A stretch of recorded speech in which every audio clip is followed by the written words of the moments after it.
Então nós vamos falar hoje sobre soft skills. E esse título, ser técnico é um princípio e ser bem relacionado é fundamental, ele foi escolhido em função desse momento profissional que nós estamos atravessando, pelo qual as organizações, no modo geral, tanto as organizações públicas como a iniciativa privada, têm procurado profissionais cada vez mais bem capacitados e preparados para os desafios do século XXI. Então, hoje nós vamos conversar um pouquinho sobre isso. E para iniciar esse bate-papo, eu trouxe para vocês uma frase, um insight, de um filósofo contemporâneo brasileiro, Leandro Carnal, bastante conhecido, bastante admirado. E eu penso que o Carnal, assim como outros filósofos brasileiros da modernidade, eles têm contribuído de uma maneira muito positiva, tornando os ensinamentos filosóficos e outros pensamentos acessíveis às pessoas, numa linguagem fácil, em livros que trazem bastante experiências cotidianas, para que a gente possa refletir, então, sobre o nosso desenvolvimento pessoal e profissional. E essa frase do Carnal diz o seguinte: o que eu penso não muda nada além do meu pensamento. O que eu faço, a partir disso, muda tudo. E essa frase ela é um convite para a gente entender o propósito dessas atividades dessa Semana do Servidor. Por esse palco, além das atrações culturais, o Silvio dando um show, as atrações culturais musicais, nós também temos alguns palestrantes que estão trazendo conhecimentos para vocês. E durante essas apresentações, muitas coisas vão passar pela cabeça de vocês, muitos pensamentos. Porém, é importante que vocês também passem a colocar isso em prática. Que não fique só no campo do pensamento. Que vocês não fiquem apenas pensando, amanhã ou depois eu posso ser um melhor profissional, um melhor servidor. A ideia é que vocês transformem, então, esses conhecimentos que serão aqui compartilhados em práticas. E assim, efetivamente, você vai transformar a sua carreira e as pessoas e as atividades que estão ao seu redor. Então, pode passar para a gente começar um pouquinho o nosso bate-papo sobre a temática de hoje. Então, vamos lá. Uma pergunta que nós precisamos fazer é a seguinte: o que se procura em um profissional hoje? Então, como eu comecei falando para vocês, hoje nós vivemos um momento da nossa história em que exige-se bastante dos profissionais. Se a gente olhar lá atrás, as habilidades que eram requeridas para diversas funções eram habilidades muito manuais. Tem até aquele filme clássico que todo mundo já assistiu, Tempos Modernos, do Charlie Chaplin, em que a gente vê lá um operador de fábrica fazendo repetitivamente o mesmo movimento ao longo de toda a sua vida. E é curioso porque muitos dos nossos avós, por exemplo, eles trabalharam com atividades puramente manuais. E que eles tinham que basicamente repetir essas funções de uma maneira quase que mecânica. E a parte do pensamento não era algo tão importante ou valorizado naquele contexto. Porém, nós estamos hoje no século XXI. E hoje, as organizações, de um modo geral, elas exigem não só as atividades braçais mecânicas, mas todos nós somos partes do processo. Naquela época, uma pessoa que trabalhava numa fábrica de automóveis, talvez ela nem sabia que na ponta final saía um automóvel. Ela ia lá meramente fazer o trabalho dela de uma maneira mecânica. Hoje em dia, quem trabalha numa fábrica de veículos é convidado, inclusive, a pensar melhorias, inovações, novos projetos. Você não vai lá oferecer apenas os seus braços, mas principalmente o teu conhecimento. Então, o que se procura hoje é um profissional que combine dois tipos, dois grupos de habilidades. Pode passar, por favor? O primeiro é o que nós chamamos de hard skills. O que são as hard skills? Hard skills é um termo originário do inglês para falar sobre habilidades técnicas. Então, todos nós, no exercício da nossa profissão, nós desenvolvemos, por um princípio, atividades técnicas. Então, se nós temos, por exemplo, um servidor que trabalha na parte da oficina mecânica de veículos, quais são as habilidades técnicas que ele precisa conhecer? Habilidades de mecânica, hidráulica, elétrica, empregadas à manutenção de veículos. E isso é o que nós chamamos, então, de hard skills. As hard skills, elas são obtidas ao longo da nossa vida por meio de experiências profissionais e cursos profissionalizantes, cursos de capacitação, cursos de nível superior, técnico e assim por diante. Então você vai procurar se formar em uma área técnica. E aí você vai aprender, então, as habilidades necessárias para o exercício daquela profissão. Isso, gente, é um princípio desde a época em que nós pensamos as organizações antigas, como eu estava comentando há pouco, em que você vai realizar uma atividade técnica. Então, nós falamos que ser técnico é um princípio. Se você não sabe desenvolver uma atividade técnica, dificilmente você vai ser alocado naquela vaga de trabalho, naquela posição em que você ocupa dentro da organização em que você atua. Quando nós vamos fazer, por exemplo, um processo seletivo, a gente já vai selecionar esse candidato a partir de um princípio de que ele sabe fazer aquilo que se espera tecnicamente para aquela vaga. Então, não é nenhuma novidade, por exemplo, quando a gente vai conversar com uma pessoa que vai entrar para fazer uma atividade técnica, que a gente fique surpreso. Olha, nós temos uma vaga aqui para você trabalhar como assistente de departamento pessoal. Olha, que legal, você sabe fazer folha de pagamento. Olha, que legal, você sabe fazer processo de recrutamento e seleção. Não, nós já partimos do princípio de que a pessoa sabe fazer isso. Então, se você não tem habilidade técnica, a gente já não vai nem começar a considerar isso para um processo seletivo, para o encaminhamento de uma vaga e assim por diante. Porém, o que acontece? Até alguns anos atrás, esse princípio técnico da hard skills era uma parte muito observada nos processos seletivos. Então, se você tem, vamos entender o quanto você tem isso desenvolvido. E meio que parava por aí. Porém, hoje nós temos uma concorrência muito grande no mercado, com muitos profissionais. O conhecimento técnico está acessível a todo mundo por meio de cursos, inclusive hoje nós estamos vivendo um momento aí de cursos online e assim por diante. Então, as hard skills, elas estão ao alcance de todos. Se você quiser hoje fazer um curso técnico, você tem possibilidade. Se você quiser fazer um curso superior, você tem possibilidade. Existem N caminhos para você adquirir a experiência e o conhecimento necessário de hard skills. Ok? Então, hard skills não é uma novidade e tampouco vai ser um diferencial significativo. A hard skill ela é um princípio. Se você tem, você está apto para a próxima etapa para a gente entender se você pode ser alocado nessa vaga ou não. Se você não tem hard skills, a gente não tem nem como iniciar essa conversa, porque ter a técnica, ter a hard skill é um princípio. Agora nós vamos avançar e nós vamos falar sobre o propósito desse encontro nosso de hoje, que é com relação às soft skills. O que são as soft skills? Ao contrário das hard skills que procuram desenvolver as habilidades técnicas das pessoas, as soft skills elas estão relacionadas à parte comportamental das pessoas. Existe uma frase que a gente tem escutado com alguma frequência na atualidade, que é a seguinte. Vou até chegar mais perto da câmera aqui. Muitos são contratados pelo currículo e muitos também são dispensados pelo comportamento. O que isso significa? Vamos voltar agora para o raciocínio que eu estava fazendo há pouco. Quando você é contratado, a hard skill é um princípio. Se você cumpre esse princípio, você já está a um passo, pelo menos, de entrar em uma organização ou assumir um determinado cargo ou função. O problema é que muitas pessoas são técnicas naquilo que elas fazem, são extremamente competentes na parte das habilidades técnicas, porém são pessoas que não têm um bom relacionamento.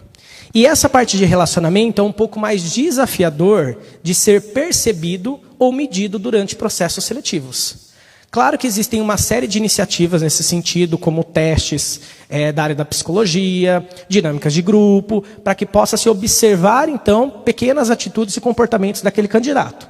Porém, a gente só vai conhecer a fundo, né, o perfil desse candidato comportamental durante a execução do trabalho técnico dele. E ele não vai executar apenas um trabalho unicamente técnico.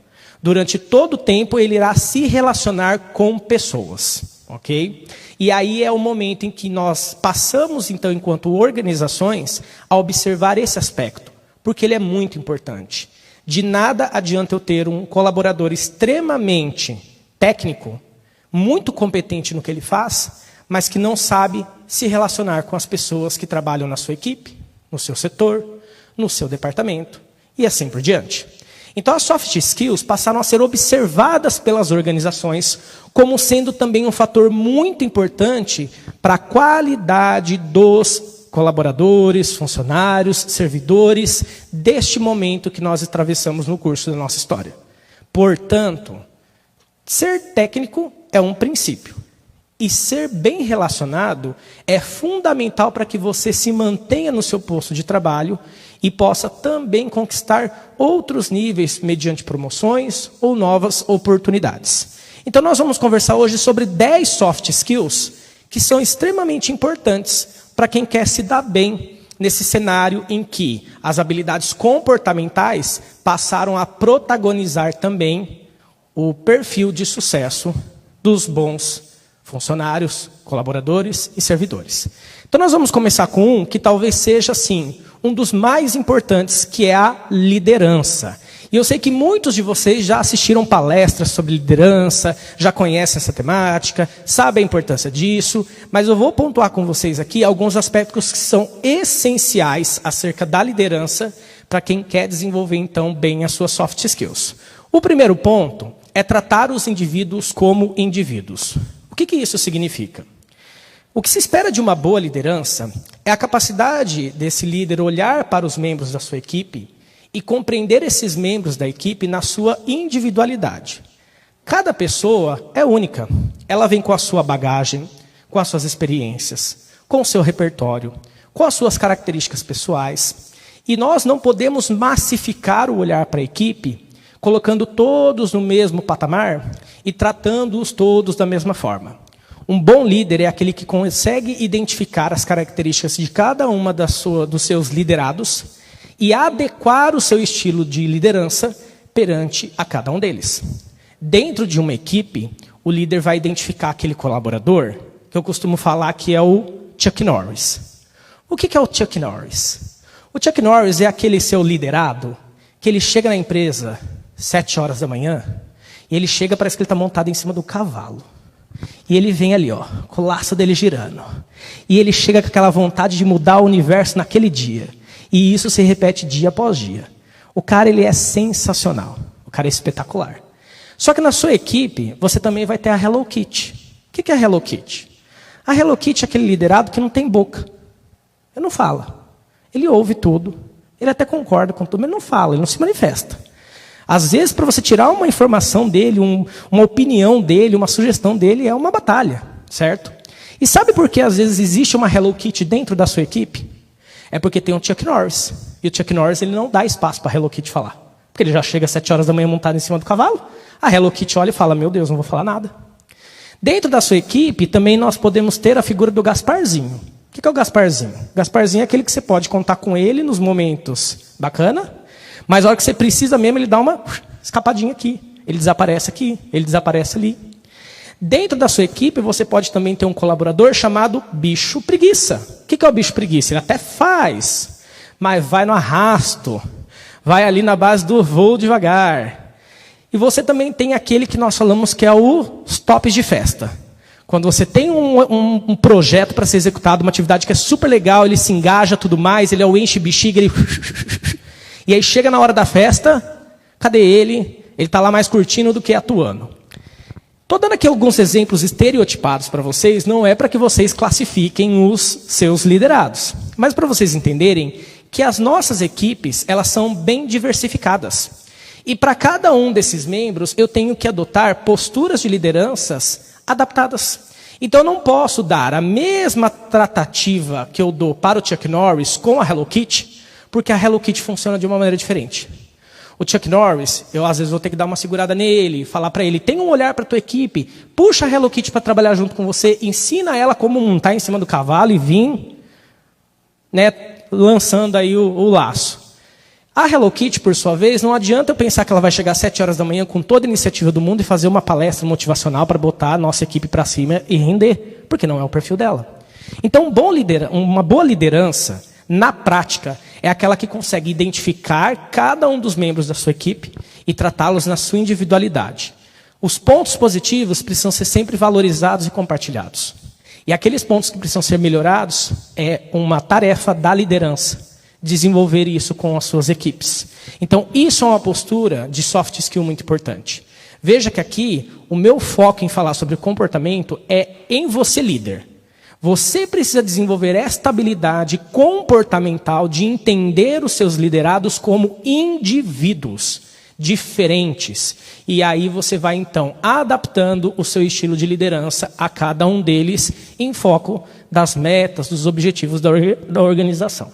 Segundo ponto de uma boa liderança é entender, calibrar e atender as expectativas dos envolvidos. Muitas vezes nós temos nas nossas equipes pessoas que acabam se frustrando.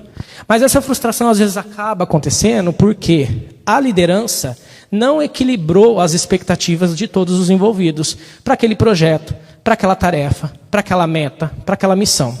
Então, antes de nós sairmos trabalhando de uma maneira muito efetiva, é importante nós entendermos quem nós somos, onde nós estamos, o que nós queremos e como nós vamos fazer isso juntos, para que em meio a esse processo não ocorram frustrações. Então é outro papel do líder situar a equipe, mostrar para a equipe qual é o caminho que nós vamos percorrer. Outro ponto muito importante é a liderança que ensina, delega e empodera. Por muito tempo, nós tivemos figuras de chefia, e todos nós talvez já tenhamos ouvido falar a diferença entre chefe e liderança. O chefe, ele é uma figura que se segura no cargo. Então, tudo ele se justifica mediante a autoridade que ele tem. Então, ele fala, não, eu sou o chefe. Não, quem responde por isso sou eu. Não, você é o meu subordinado. E toda vez que uma liderança se prende a cargos, é uma liderança fraca. Porque ela só se vale da instituição como instrumento de persuasão. O que nós precisamos são de pessoas que emplaquem a liderança mediante a prática, o exercício da liderança. Então isso significa que um bom líder é aquele que ensina as pessoas, sabe delegar as tarefas e empodera também os seus colaboradores. Ensinar é um princípio fundamental dentro da liderança e que por muito tempo figuras de chefia se sentiam resistentes com relação a isso. Porque eles pensavam o seguinte, mas peraí, se eu ensinar para os meus liderados tudo o que eu sei fazer, amanhã ou depois eu vou ser dispensado e eles vão assumir o meu posto. Só que você tem que entender que na estrutura das organizações, de um modo geral, para que você, num cargo que você já ocupa a liderança, você possa ascender para níveis ainda mais elevados, é preciso que existam pessoas capazes de fazer o que você faz. Então, o pensamento de que ensinar vai tirar a minha vaga, na verdade é um tiro na culatra. Porque enquanto não existir pessoas capazes de substituírem você dentro da organização, você não vai conseguir crescer dentro da organização. Porque você é uma peça fundamental ali e daí não pode ser movida.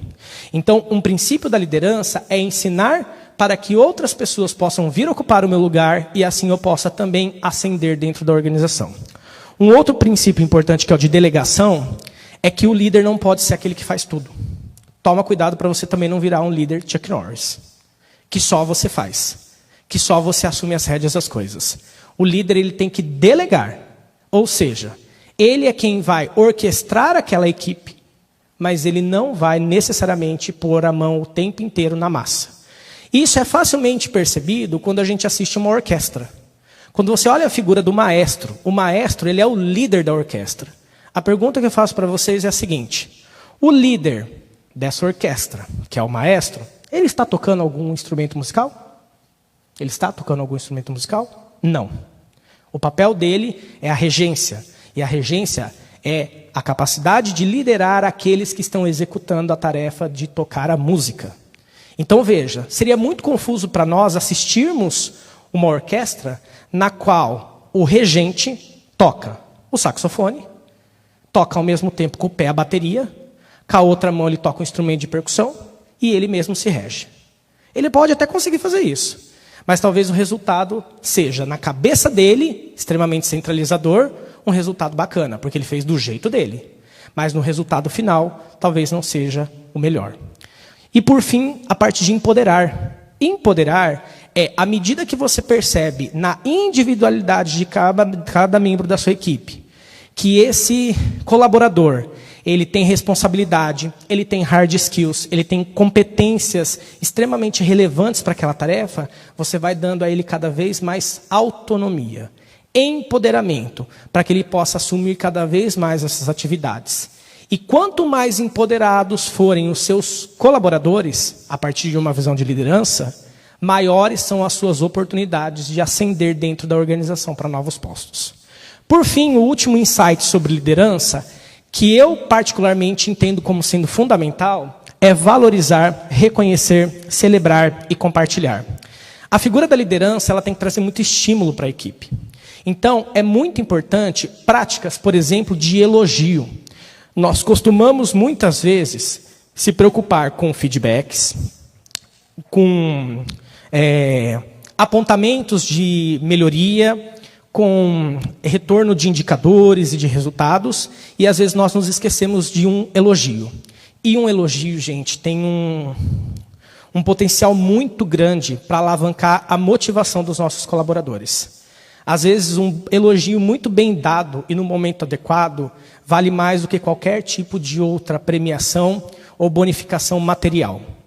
Mas o elogio ele tem que ser muito bem colocado.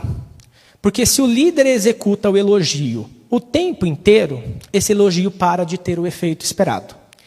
E se esse elogio ele não é um elogio justo, adequado em um momento oportuno, pode criar também atrito entre outras partes da equipe, achando que o líder está favoritando um em detrimento de outro. Então é muito importante que o líder saiba, durante este processo, os momentos oportunos para falar. Parabéns, muito legal o que você fez. Você está fazendo a diferença dentro da nossa equipe. E tem mais um detalhe, elogio tem que ser público. Elogio no privado até tem um certo efeito, mas quando você elogia em público, isso causa um efeito muito interessante. O de reconhecimento para quem está recebendo e o de estímulo para chegar lá de quem está observando. Então, por isso que nós temos que ser extremamente cuidadosos, mas praticar o elogio. Então, essa parte de valorizar, reconhecer, celebrar e compartilhar é uma habilidade que o líder traz para a equipe de criar um ambiente de bastante reconhecimento para contagiar as pessoas acerca daquilo que elas precisam fazer. Pode passar, por favor, vamos falar sobre o segundo, comunicação. A Valquíria falou bastante aqui no início, na abertura da nossa semana, sobre comunicação, sobre conectar as pessoas, sobre como a comunicação é fundamental para o exercício das nossas atividades profissionais. Então, existem alguns pontos da comunicação que eu também quero destacar para vocês, sendo essa uma soft skill extremamente importante também. Então, vamos lá. O primeiro, pode passar? É com relação a se comunicar de maneira assertiva e inclusiva. O que é uma comunicação assertiva? Existem muitas pessoas que têm uma dificuldade danada de falar não. Existem pessoas que têm uma dificuldade danada de falar não. Por quê? Porque saber falar não é uma habilidade de comunicação assertiva. Às vezes você não quer, não pode, não consegue, mas você não consegue colocar isso de uma maneira assertiva. E aí você tem medo de ser arrogante, ou de repente soar como desinteressado ou não compromissado. Saber se comunicar assertivamente, entre várias coisas, é, por exemplo, você explicar quando você vai dar um não, o porquê você está dando esse não. E você não precisa colocar isso de uma maneira agressiva ou extremamente tímida. Você pode simplesmente explicar para a pessoa do porquê você está negando aquele pedido. Ok? Comunicar-se de maneira assertiva é você revelar para os outros o seu pensamento, a sua opinião, de uma maneira elegante. Então eu posso discordar com elegância, eu posso concordar com elegância, eu posso expor a minha opinião com elegância e eu estarei adotando uma comunicação assertiva, que não agride o outro e tampouco me coloca numa posição extremamente vulnerável, na qual eu sou tímido ou eu não aceito expor para a pessoa o que eu penso. E de maneira inclusiva, pensando que o que você fala reverbera no outro e em cascata em outras partes interessadas. Então lembre-se bem, toda vez que você for posicionar a sua opinião, a sua informação, que apesar de você estar se dirigindo a uma ou mais pessoas, essa comunicação não fica presa apenas nessas pessoas. Isso em cascata pode ter uma série de efeitos. Então a minha comunicação ela tem que ser sempre inclusiva. Ela tem que trazer para as relações o melhor resultado possível. Pode passar. Nós vamos falar também sobre a necessidade de se utilizar e perceber a linguagem não verbal. Então aqui é outro ponto. Às vezes você está conversando com as pessoas e as pessoas fazem olhares do tipo assim. E esse olhinho para cima e soltada de ar com um certo desaforo diz muito mais do que se essa pessoa utilizasse palavras naquele momento. Então, um bom profissional hoje é aquele que tem a capacidade de perceber a comunicação não verbal dos outros e, da mesma forma, lidar com a sua própria comunicação não verbal. Você pode estar, de alguma forma, incomodado com uma situação, mas você não precisa fazer assim, ó. Você pode ter uma comunicação assertiva e, no momento oportuno, chegar para as pessoas envolvidas nessa situação e explicar. Sobre aquilo que nós estávamos falando, eu me senti um pouco incomodado com relação a isso. Então, a gente poderia pensar alternativas ou maneiras diferentes da gente conduzir essa ação?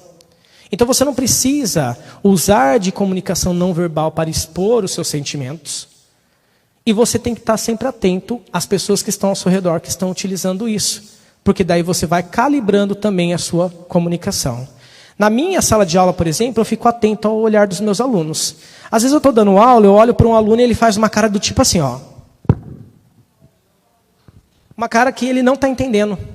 Eu não preciso perguntar para a sala depois, gente, alguém tem alguma dúvida? Não, eu estou dando aula, estou aqui explicando, bati o olho num aluno, vi que ele fez cara de que não está entendendo nada, automaticamente eu volto e tento explicar isso de uma maneira diferente para que eu possa atingir esse meu aluno.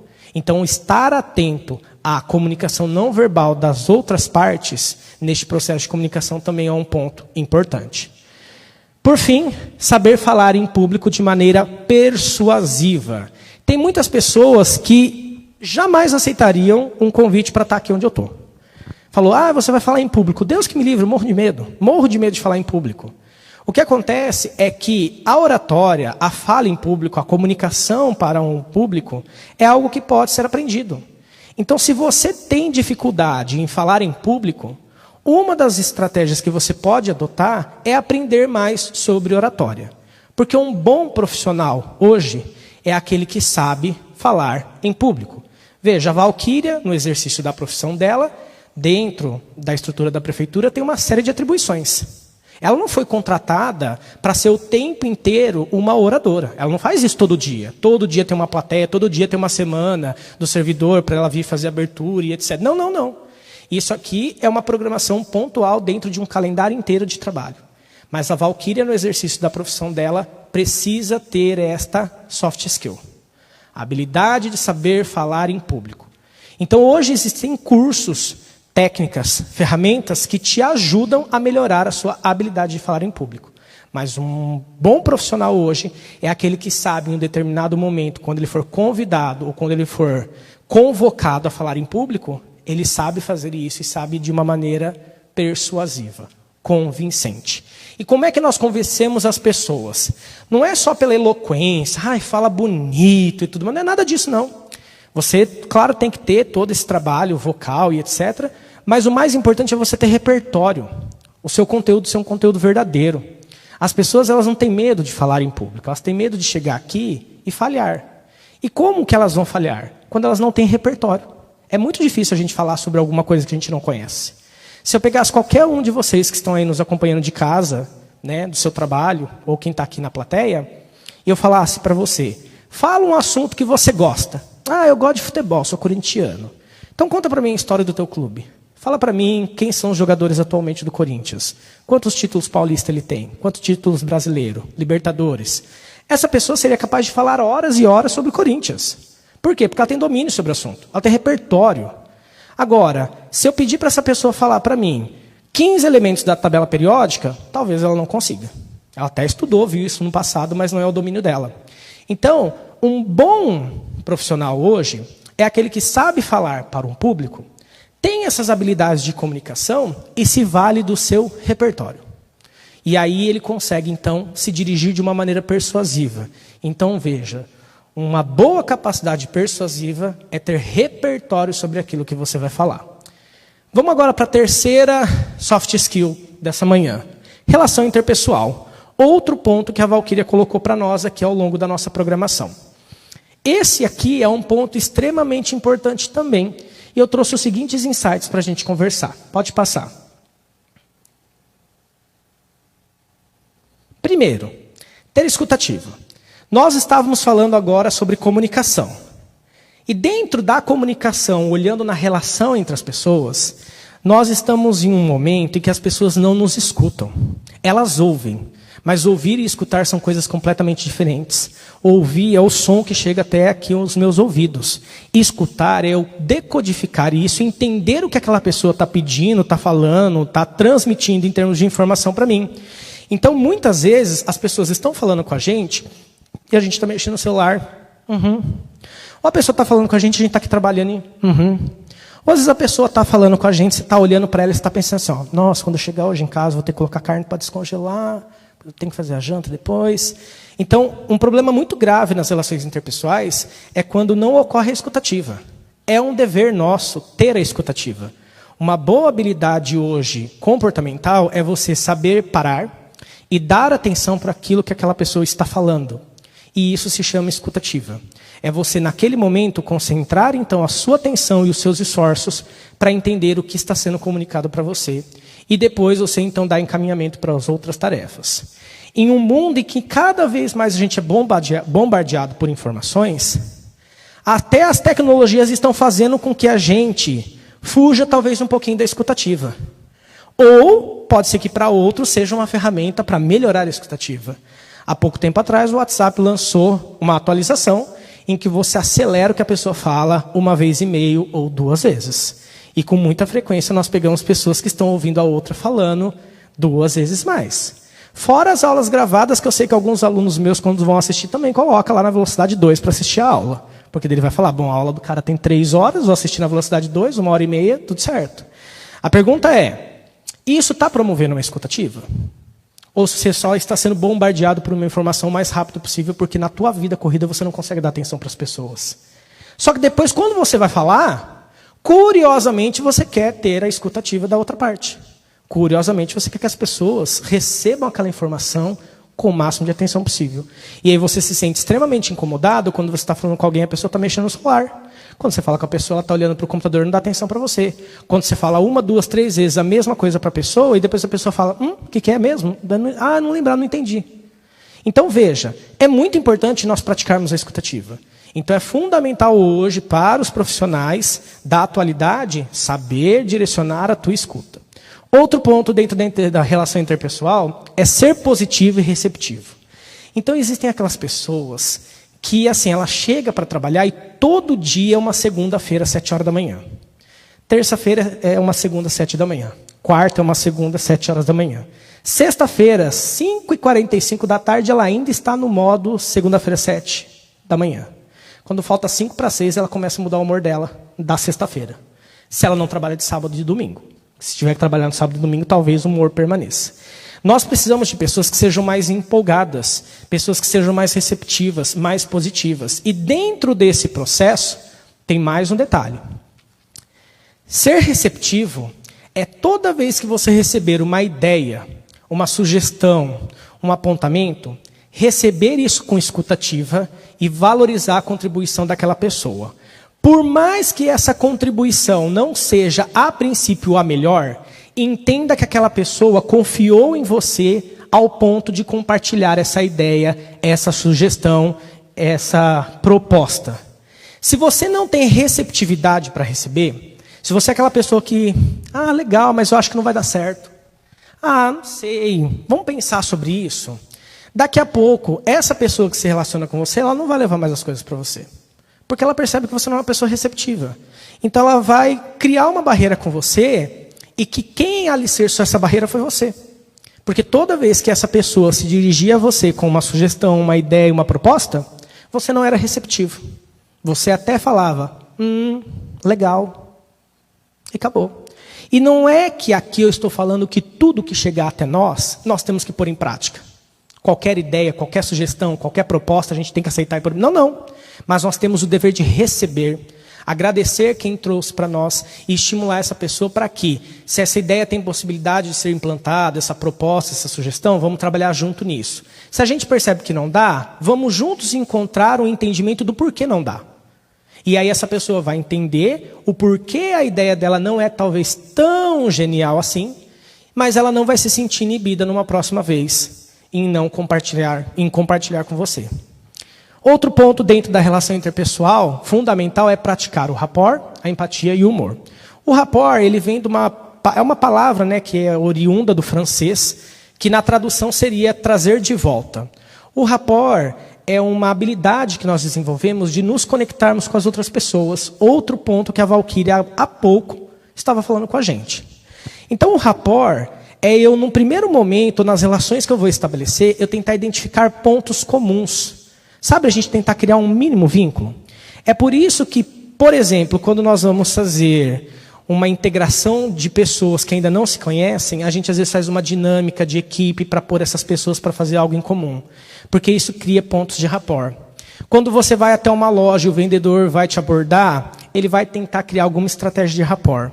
Ele vai falar, nossa, que legal o brinco que você está usando. Nossa, você está usando uma camiseta dos Beatles, eu adoro os Beatles, ou minha mãe era fã dos Beatles. O que acontece? Nós estamos falando ali sobre brinco, sobre Beatles. Não, o objetivo não é esse. O objetivo é uma venda, o objetivo é uma conversa, é um pedido. Tem outras finalidades. Só que antes da gente adentrar isso, a gente estabelece um ponto em comum. E aí você meio que quebra essa barreira. E você consegue trazer essa pessoa mais perto de você. Então, o rapport é uma coisa muito importante para você se aproximar e derrubar barreiras. E quem vai praticar isso é quem tem uma boa soft skill. Porque, às vezes, a outra ponta nunca nem ouviu sobre rapport, ela não faz ideia do que é. Mas ela vai se sentir lisonjeada, interessada, por você ter notado um brinco diferente, uma camiseta que ela está usando, um assunto que vocês têm em comum. Olha que legal, você é corintiano. Não sou corintiano, tá, gente? Sou palmeirense. Mas eu sei que a maioria é corintiana, então a gente usa o exemplo do Corinthians. Mas veja, a ideia então é você criar um ponto de conexão com essas pessoas. E aí, a empatia e o humor são também outros pontos muito importantes. Para quem quiser saber mais um pouquinho sobre empatia, tem um vídeo de uma escritora, pesquisadora, cientista, chamada Brené Brown. Tá? Ela tem alguma série de livros, eu gosto bastante dela. Tem um vídeo dela no YouTube do TED Talks, só jogar lá, Brené Brown, em que ela vai falar num determinado ponto a diferença entre empatia e simpatia. E eu acho esse vídeo, esse trecho dela genial, porque muitas vezes, na tentativa de nós sermos empáticos com as pessoas, nós estamos sendo simpáticos, e a simpatia não causa o mesmo efeito. O que é a simpatia? A simpatia é você tentar pegar o que o outro está falando e você mostrar para ele que você já passou por aquilo. Observe que a simpatia, ela tende então a criar um ponto em comum, só que no olhar da minha parte. Então, às vezes a pessoa fala assim, nossa, a gente está vivendo tempos tão difíceis, eu estou endividado e tudo mais. Aí a pessoa quer ser empática, mas ela acaba sendo simpática. O que é ser simpático? Ela vai falar assim, ó, ai, mas eu também, eu sei bem como é isso. Há um tempo atrás eu também estava endividado, mas fica tranquilo que em uma hora você consegue resolver isso. Isso é simpatia. Você sintonizou o seu entendimento com aquela pessoa, mas você viu que o foco foi você, não foi ela? O foco foi você. Isso é simpatia. É se simpatizar pelo outro, é você tentar criar esse mesmo nível. Tentar mostrar que você já vivenciou aquilo, ou você conhece aquilo, ou de alguma forma você até compreende aquilo. A empatia está ligada a sentimento. Então a empatia é a habilidade de eu me colocar na condição daquela outra pessoa e entender, por que será que ela está falando isso para mim? Então se a pessoa chega para você e fala assim, poxa vida, eu estou passando por um momento tão difícil na minha vida, eu estou endividado. Por que essa pessoa está falando isso para mim? Ela não quer que você fale para ela que você passou pela mesma situação, porque isso não vai resolver em absolutamente nada. E daqui a pouco ela desiste de falar isso para você. O que ela está procurando é acolhida. Então que você vira para ela e fala assim, tem alguma coisa que eu possa fazer por você nesse momento? Mas como que você está se sentindo? Você está angustiado? Você está preocupado? É você estabelecer um diálogo em que você procure apresentar para essa pessoa a acolhida daquilo que ela está trazendo e maneiras de você auxiliá-la. Isso é empatia. Ok? Então nós precisamos também desenvolver esse nível mais profundo, para além da simpatia. E por fim, o humor, que está muito atrelado ao que a gente falou agora de pouco, sobre as pessoas que chegam às 7 horas da manhã e não são positivas no trabalho. Né? Um bom líder ele tem que ser uma pessoa humorada. E ser humorado não é ser feliz o tempo inteiro, porque pessoas que são extremamente felizes o tempo inteiro, elas acabam irritando a gente. Certo? Então, ser uma pessoa bem-humorada é saber transitar. Em alguns momentos eu preciso ser mais sério, mais sóbrio, em outros momentos eu vou ser mais descontraído, mais divertido, mas é você ter essa variação do seu humor e adequá-lo a cada um dos momentos. E por fim, usar de diplomacia para discordar. O que mais nós vemos hoje em dia são pessoas que não sabem discordar. A discordância é muito bem-vinda, gente. Se todo mundo pensar igual, todo mundo rumar para o mesmo lado, a gente nunca vai criar novas oportunidades, novas possibilidades. Então, nós podemos o tempo inteiro discordar.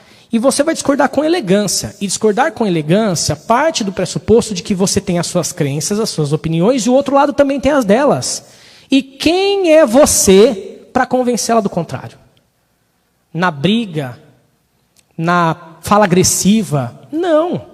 Discordar com elegância é você apresentar para a pessoa o teu ponto de vista, o que fundamenta o teu ponto de vista e por que você acredita naquilo, sem ser agressivo, sem pensar que você é melhor do que o outro.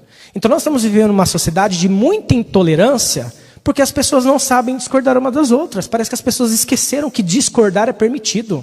Parece que nós vivemos em um momento em que todo mundo tem que concordar comigo. E se não concordar comigo, eu vou deletar. Eu vou excluir.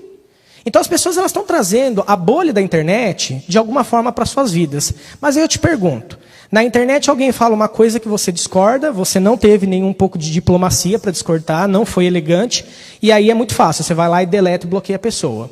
Mas se essa pessoa trabalha com você, no seu departamento, você vai bloquear ela? Você vai excluir ela? Não. Você vai ter que aprender a conviver com ela.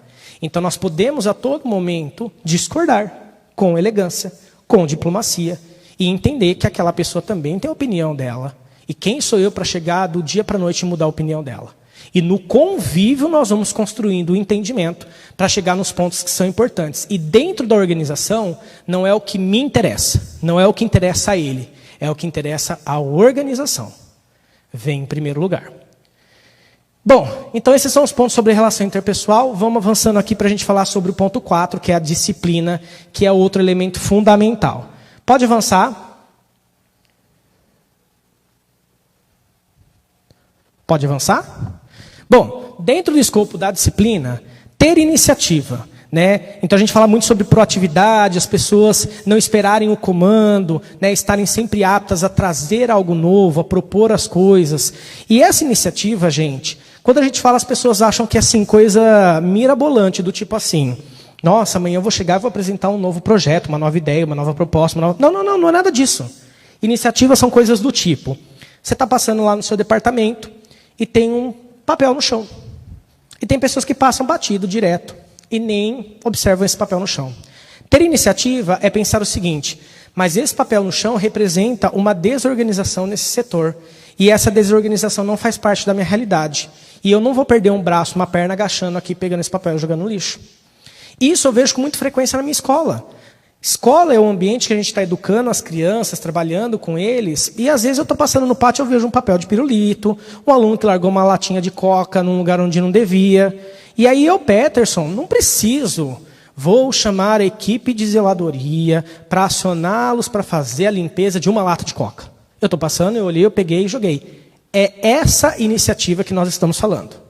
Porque tem muitas pessoas que guardam a habilidade comportamental de iniciativa para apresentar uma nova ideia, uma nova proposta. Pá! Essa iniciativa é muito bem-vinda, mas ela começa pelas pequenas atitudes. Daquilo que você vê que pode ser melhorado, que você pode fazer e que você não precisa esperar alguém fazer ou mandar alguém fazer porque não é a tua tarefa. Ok? Então é dentro desse escopo da disciplina que a gente fala de iniciativa. Outro ponto, assumir a responsabilidade. Então existem projetos que às vezes nós somos convidados para fazer as coisas e a gente pode assumir ou não aquela responsabilidade. Hoje procura-se muitos colaboradores que têm a capacidade de assumir a responsabilidade. Então entender o que eu estou fazendo ali e o porquê assumir aquele projeto, aquela sugestão, aquela ideia, vai ser bem-vinda para a equipe, vai ser bem-vinda para a organização. Próximo. E a administração do tempo. Talvez esse seja um dos maiores gargalos que nós vivemos hoje. A gente sempre fala, não deu tempo, não deu tempo. Não deu tempo, não deu tempo, não deu tempo, não deu tempo, não deu tempo. Não deu tempo ou você não administrou o seu tempo da melhor forma possível? A gente tem a mania de arranjar desculpa para as coisas, mas a gente não olha para o exercício da nossa atividade e fala, o que é que está tomando o meu tempo? E aí, sabe algumas coisas que a gente pode ter uma noção a respeito disso? Eu vou falar, por exemplo, sugestões que eu dou às vezes para os meus alunos, que apesar de ser alunos, eles estão dentro de uma estrutura com objetivos. Qual que é o objetivo de um aluno? Passar no vestibular, acabar bem o ensino médio, aprender e tudo mais. Às vezes eu falo para ele, abre aí teu Instagram e entra aí na parte de configurações dele, vai ter uma parte que ele mede o tempo que você passa por dia no Instagram. Vocês já olharam quanto tempo em média você passa no seu Instagram? Aí o aluno já responde assim para mim, ou se fosse um colaborador. Credo, mas você está falando que eu não posso usar mais Instagram? Não, não estou falando isso. Mas eu estou falando para você enxergar os seus ralos de tempo. O que é ralo de tempo? É por onde o seu tempo escoa e você não percebe que ele está indo embora ali. E aí depois parece que o seu dia é muito curto. Quais são os seus ralos de tempo? Você já parou para pensar isso? Ah, o meu ralo de tempo é o cafezinho, então não posso mais tomar um cafezinho? Claro que você pode. Mas ele é um cafezinho pontual, que você tem uma socialização ali, etc., e volta para o trabalho, ou é um café que dura meio período? O café começa às 9, quando for 5 para o meio-dia, opa, deixa eu voltar a trabalhar. Meio-dia, ou por horário do almoço. Então a gente tem que estar de olho no ralo do tempo. Administrar o nosso tempo hoje é administrar também a nossa produtividade e os nossos resultados. Pode passar, vamos para o 5º ponto, já chegando aqui na metade. Vamos falar sobre automotivação. Então a gente fala muito sobre motivação. Essa é uma palavra que aparece, sempre tem palestra motivacional, etc. Legal. A gente também tem um certo vício em terceirizar as coisas para os outros. Então, tipo assim, eu estou tão desmotivado aqui no meu trabalho, né? Então a culpa é da empresa. A culpa é da empresa, a culpa é da chefia, da liderança, a culpa é de todo mundo. Eu até costumo falar que é o método guarda-chuva. O método guarda-chuva funciona assim, a pessoa abre o guarda-chuvinha dela aqui, ó, esparrama desculpa e responsabilidade para tudo quanto é lado, menos dela. Nela não atinge nada. Então a gente tem esse vício de terceirizar para o outro a motivação. Para que eu me sinta motivado, alguém tem que vir me motivar.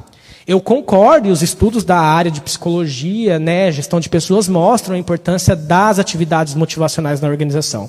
Mas existe também o ponto da minha responsabilidade, que é a minha automotivação. O que eu faço para me compreender como uma pessoa melhor e atingir melhores resultados? Então é disso que a gente vai falar agora. O primeiro é possuir propósito evolutivo. Então nós estamos entrando num momento também da nossa história em que as pessoas elas não querem mais trabalhar para pagar conta. Pode ser que até que existam pessoas assim ainda. Mas uma grande maioria, principalmente essa nossa nova geração, e quando eu falo essa nova geração, eu não estou falando só de ideia, estou falando de cabeça. Cabeça de propósito evolutivo. O meu trabalho tem que fazer sentido para a minha vida. Eu não vou ficar 8 horas dentro de uma organização, seja pública ou privada, ou não governamental, fazendo algo que eu não gosto só para pagar boleto. Porque no começo a gente aguenta. No começo você aguenta. Mas vamos pensar que você vai passar pelo menos 30 anos da sua vida trabalhando. 30, 35, alguns até 40 anos de idade. Você vai passar todo esse tempo só para pagar boleto? Você não tem um propósito evolutivo? Você não tem como olhar a sua profissão como sendo algo edificante para a tua vida? Onde você quer chegar ali na frente? Quando você se for, qual é o legado que você quer deixar? Como você quer que as pessoas lembrem de você? Então, ter propósito evolutivo é você entender que a sua vida, durante toda a jornada dela, ela está em construção, a gente não sabe onde ela vai acabar. Mas eu sei que existe a possibilidade, a cada dia, de eu construindo aquilo que eu vou estabelecendo como meta para mim. Então, ter propósito evolutivo é identificar onde eu estou e o que eu quero mais adiante num curto, médio e longo prazo. Ok? Outro ponto dentro da automotivação é aprender continuamente. Então, tem muitas pessoas que falam assim, eu detesto aprender, sinto muito, meu anjo. Você vai ter que aprender continuamente. As coisas mudam. E mudam com muita frequência. Eu, por exemplo, agora estou tendo que aprender como é que funciona o TikTok. Não só do ponto de vista da plataforma em si, mas enquanto uma plataforma de marketing. Por quê? Porque quando eu olho para os concorrentes das minhas empresas, eles estão usando o TikTok. E o TikTok surgiu há pouco tempo. Até então eu estava acostumado com o Instagram, com o Facebook. As coisas surgem e nós precisamos aprender. Então até tem um conceito em inglês chamado long self-learning, que é a pessoa que vai aprender por muito tempo e ela vai aprender sozinha. Você vai desenvolvendo a sua aprendizagem própria, você vai correndo atrás, você vai aprendendo constantemente ao longo de toda a sua vida. Então, para que você se sinta uma pessoa automotivada, aprender coisas novas é algo importante, porque quando você aprende algo novo, você quer logo tentar colocar isso em prática. E isso já é um combustível muito importante para os bons profissionais da atualidade. E, por fim, desenvolver novas competências e habilidades, horizontais e verticais. As verticais, elas estão muito atreladas com relação a hard skill.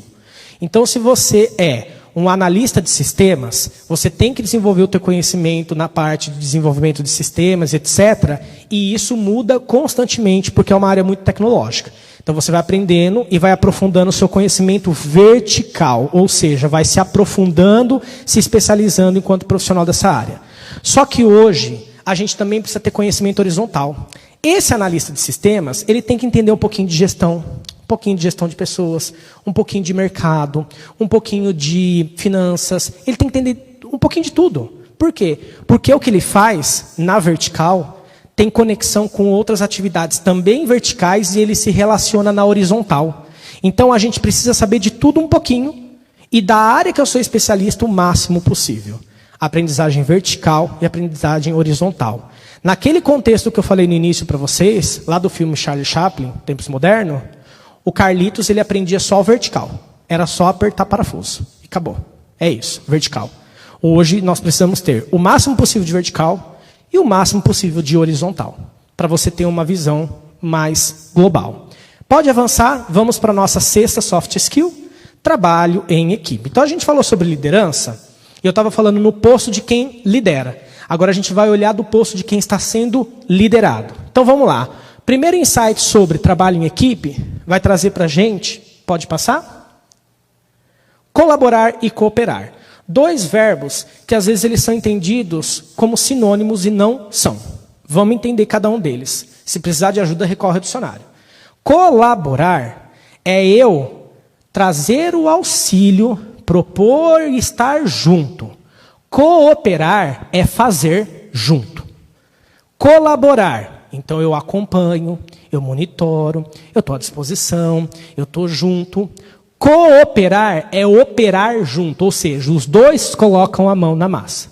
Então, dentro de uma equipe, às vezes nós temos trabalhos que são cooperados. Duas pessoas que têm que fazer uma atividade que vai dar um resultado único. Mas não é um trabalho colaborativo. É só um trabalho cooperado. E o que nós precisamos são de pessoas que trabalham em cooperação e colaboração. O que é um trabalho cooperado? É quando duas pessoas, cada uma faz a sua parte, junta no final. Teve cooperação? Teve. Foi operado junto, o resultado chegou. Mas não houve, às vezes, colaboração. Um teve dificuldade, o outro não. Esse que não teve, ajudou o que teve dificuldade? Não. Então, nós não tivemos um trabalho colaborativo. Foi cooperado, mas não foi colaborativo.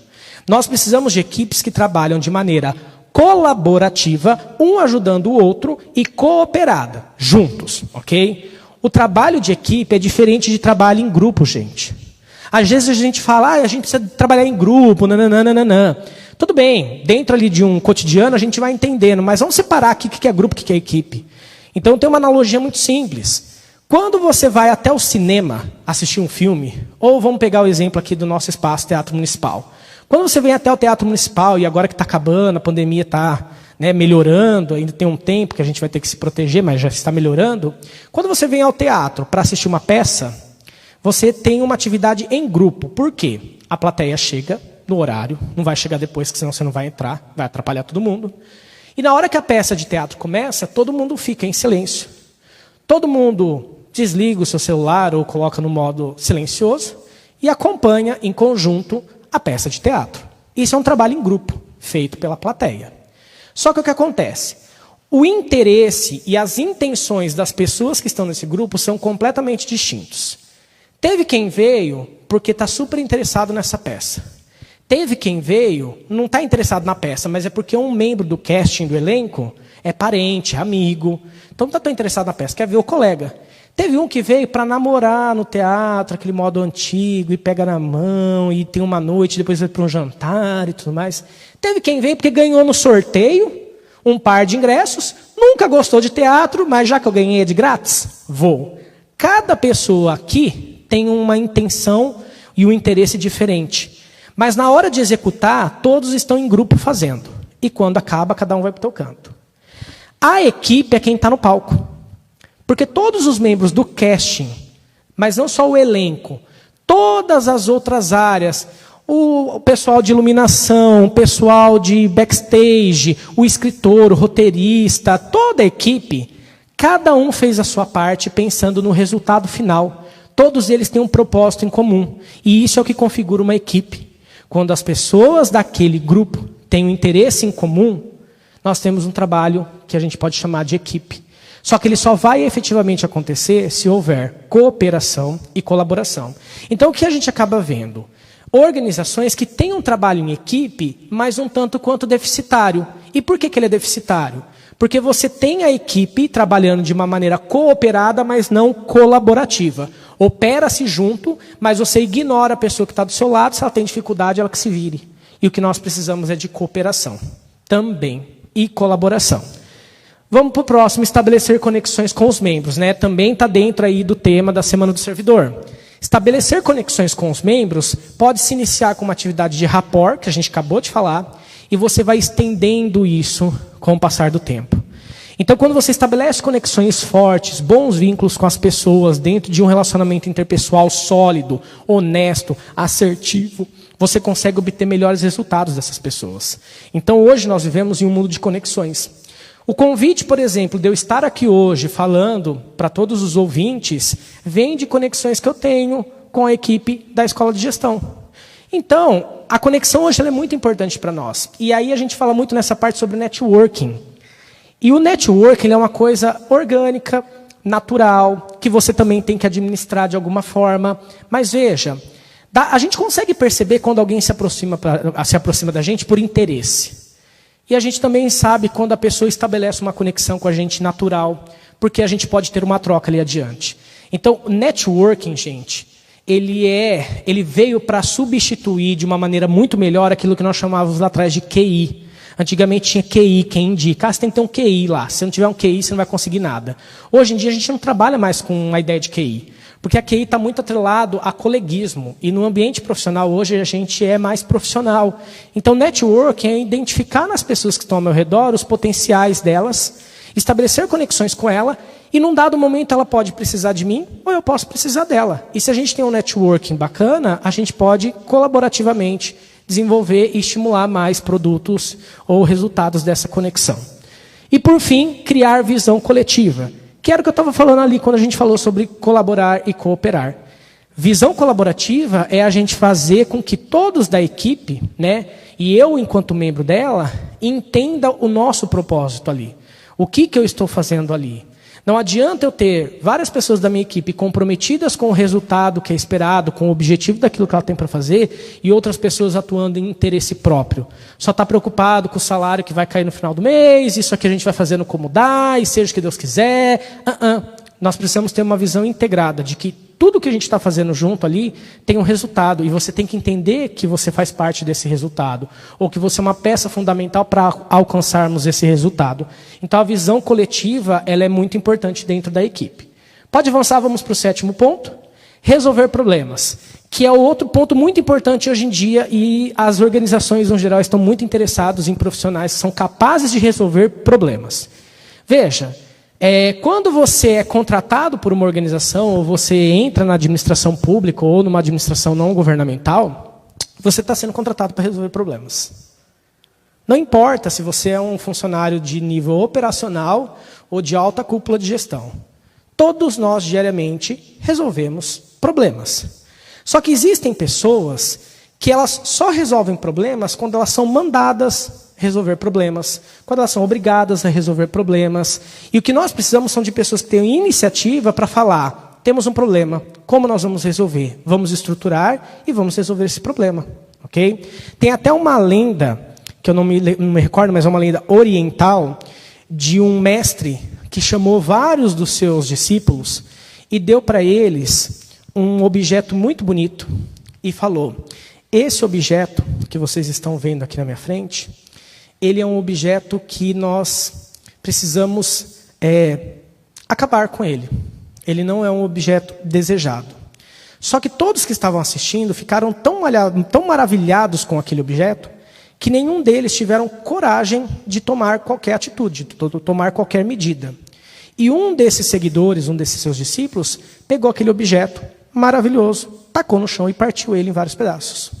E aí o mestre virou e falou assim, mesmo com a beleza intimidante deste objeto, você cumpriu com o propósito esperado, que era resolver esse problema.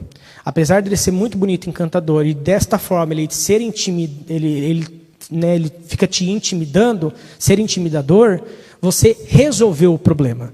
Então, cotidianamente, aparecem problemas em nossas mãos e que às vezes a gente fica se esquivando, não resolve, acha que a gente não tem competência suficiente para resolver, quando na verdade o que se espera de qualquer colaborador é a capacidade de resolver problemas.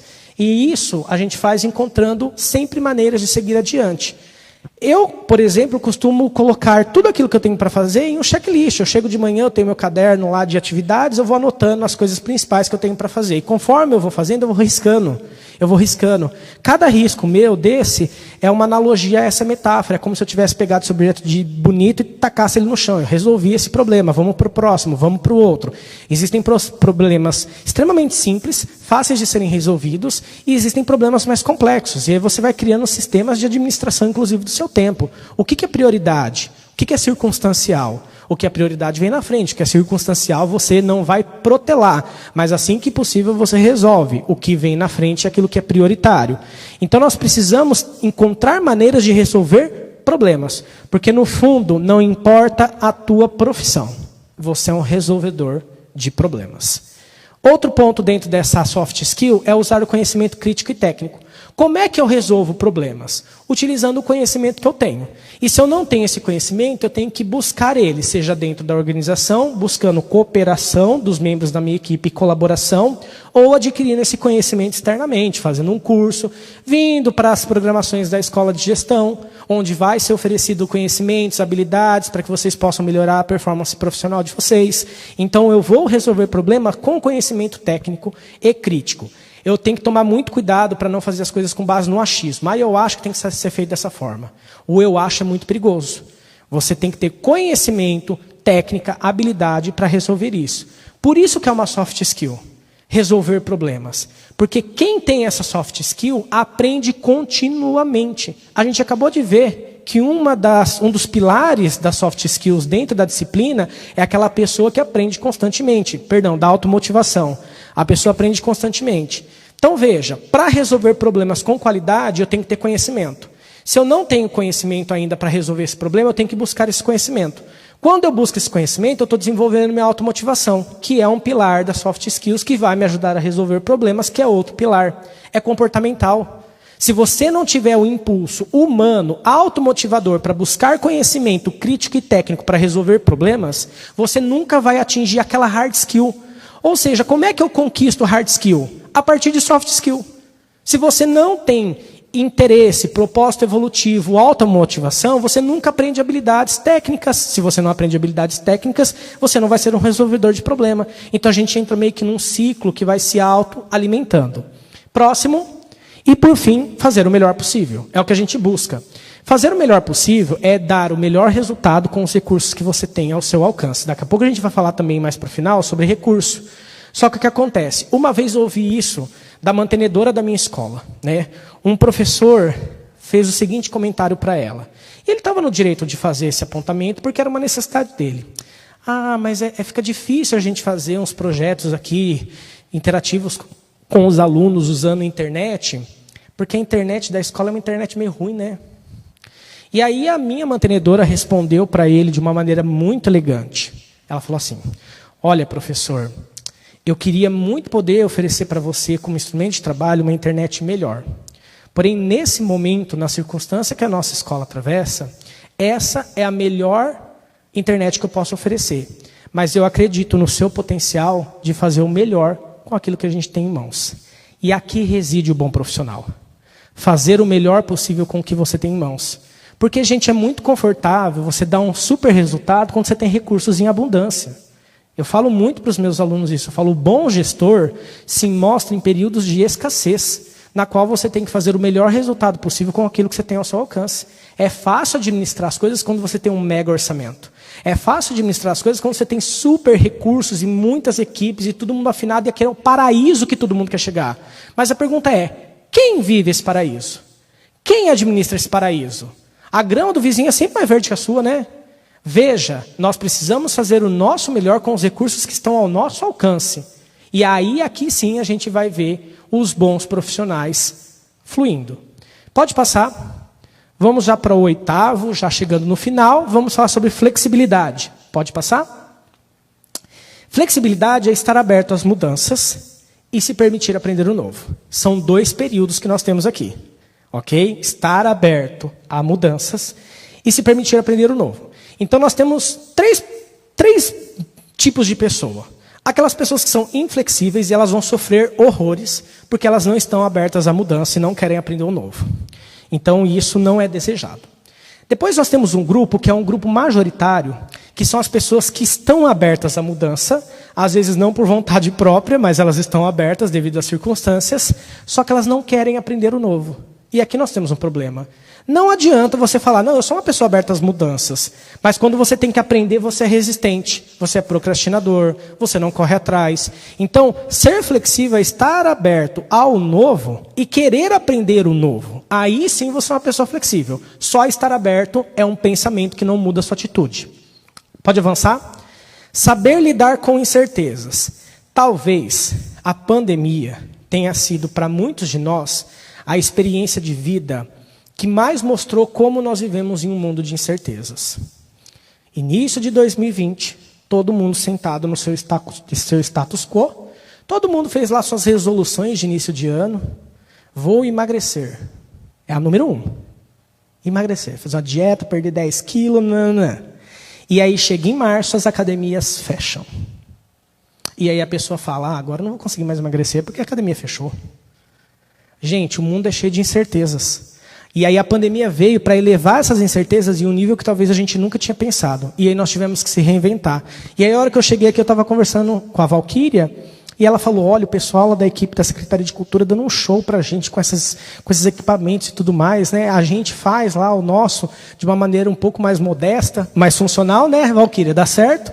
Mas esse ano a gente conseguiu o apoio da Secretaria da Cultura e está lá com 3 câmeras em cima do palco, iluminação e tal, uma coisa super profissional. Vocês se reinventaram. Vocês se reinventaram. E isso que está acontecendo aqui é uma reinvenção. Então a gente vive um mundo, gente, que Deus nos proteja, que a gente não precise passar por outro cenário parecido com esse. Mas que incertezas continuam acontecendo, isso é fato. Então nós temos que estar preparados para lidar com o novo, porque a gente não sabe efetivamente o que vem pela frente. Terceiro ponto, encontrar novas formas de fazer as coisas. Então quando vem a incerteza, quem se dá bem é quem se adapta a esse cenário e encontra novas formas. A equipe de escola de gestão pública poderia falar assim, não, a gente não vai fazer mais a semana do servidor porque não dá para reunir o pessoal no auditório, não faz sentido. Não, estamos fazendo online. Eu tenho certeza, falando para vocês aqui, que talvez algumas pessoas falem assim, mas tem gente que não vai assistir. Eu sei, mas vai ter gente que vai assistir. Eu vou balizar a qualidade do meu trabalho por quem não está interessado? É para ir. Esse é o meu propósito? É ceder a quem não está interessado? Não. Eu vou ceder a quem está interessado. Eu vou fazer isso chegar aos servidores num novo formato, de uma nova maneira, mas vou fazer chegar, porque é meu propósito, eu estou aqui para isso.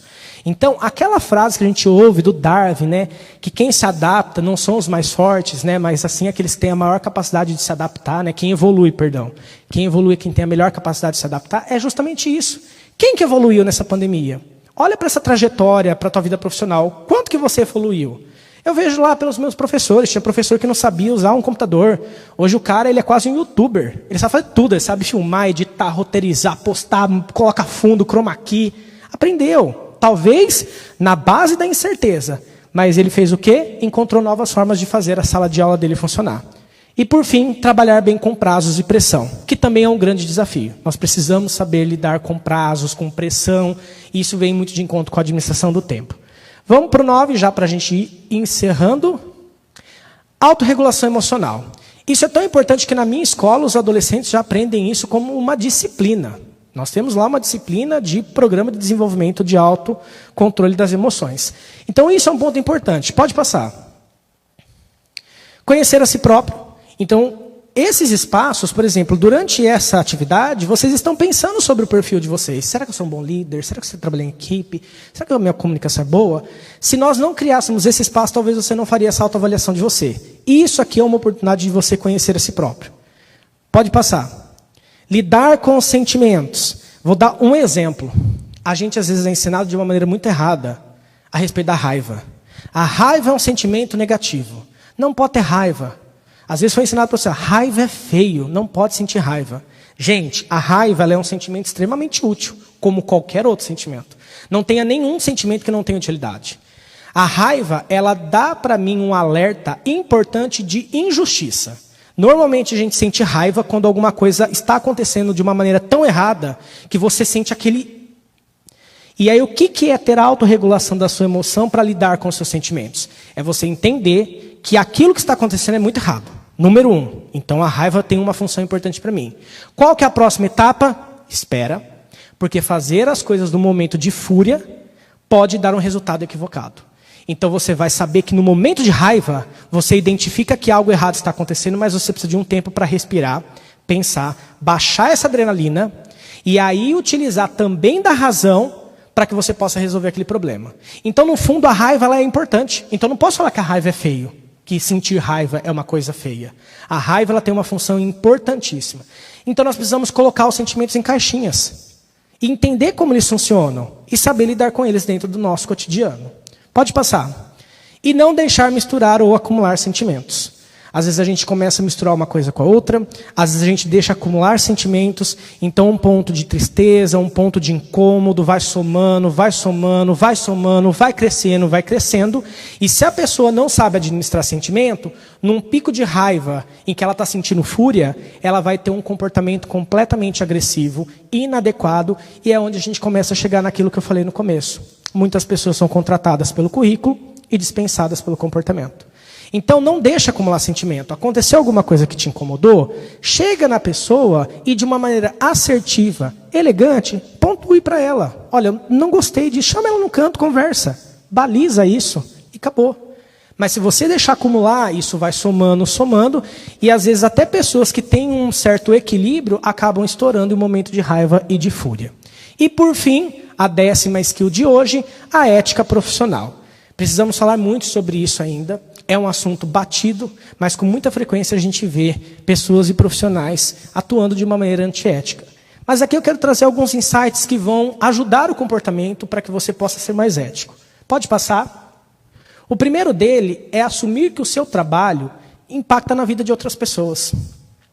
Você tem que entender que você não está fazendo o seu trabalho para a empresa. A empresa, a organização, tem a finalidade dela, mas o seu trabalho vai impactar a vida de alguém, a vida de alguém. Sabe quando você chega em um lugar para ser atendido e esse atendimento demora? E você fica incomodado? Quando você não faz o seu trabalho corretamente, não é a empresa que você está prejudicando, não é a organização. Alguém está esperando. Alguém está tão impaciente como você. Alguém tem tantos afazeres como você e está lá esperando porque você não assumiu a tua capacidade de fazer o seu trabalho. Então a gente precisa identificar que o meu trabalho, é por isso que eu acho tão bonito a organização pública chamar os colaboradores de servidores. Essa palavra ela tem um intuito. Qual que é o intuito? É de você prestar um serviço ao próximo. Não é para a prefeita, não é para a organização pública, é para pessoas. E nas empresas, nós chamamos de funcionários ou colaboradores, mas também são servidores. Por quê? Porque a minha empresa também presta um serviço a alguém. E se eu não entendo que o meu trabalho impacta na vida da outra pessoa, eu só faço em função de pagar boleto. Cai propósito de vida, cai propósito de atendimento das pessoas, cai tudo por terra. Fica uma coisa muito fria. Então, o teu trabalho impacta na vida das pessoas. Por isso você tem o dever ético de fazer isso bem feito. Porque aquilo que você quer para a sua vida depende de um número gigantesco de pessoas que estão fazendo também por você.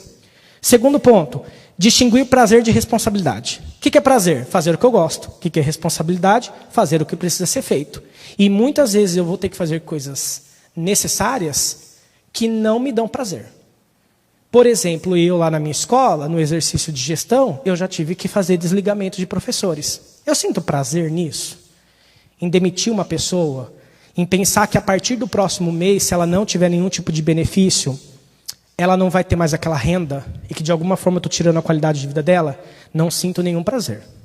Mesmo se aquele colaborador justamente precisou ser desligado porque não colabora com a empresa. Não sinto prazer nenhum, mas eu faço. Por quê? É minha responsabilidade. Então, ser ético é fazer aquilo que precisa ser feito.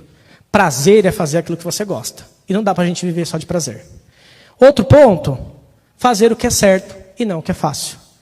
Se pergunta, o que eu estou fazendo é o certo, é o que precisa ser feito, ou eu estou indo pelo caminho mais fácil? Às vezes o caminho mais fácil não é ético. O que é certo, normalmente é ético. Próximo, para finalizar, cumprir com o seu dever. Parece uma coisa óbvia, né? Mas quando você foi chamado a este serviço, existe um dever que é colocado em sua mão. E cumprir com ele é a primeira etapa de um profissional ético. A partir do momento que você cumpre com o seu dever e você faz entregas a mais, aí nós temos um profissional de excelência. Pode passar? Para finalizar, eu quero deixar uma outra frase para vocês agora de um outro filósofo brasileiro, Mário Sérgio Cortella, em que ele diz o seguinte: gente não nasce pronta e vai se gastando. Gente nasce não pronta e vai se fazendo.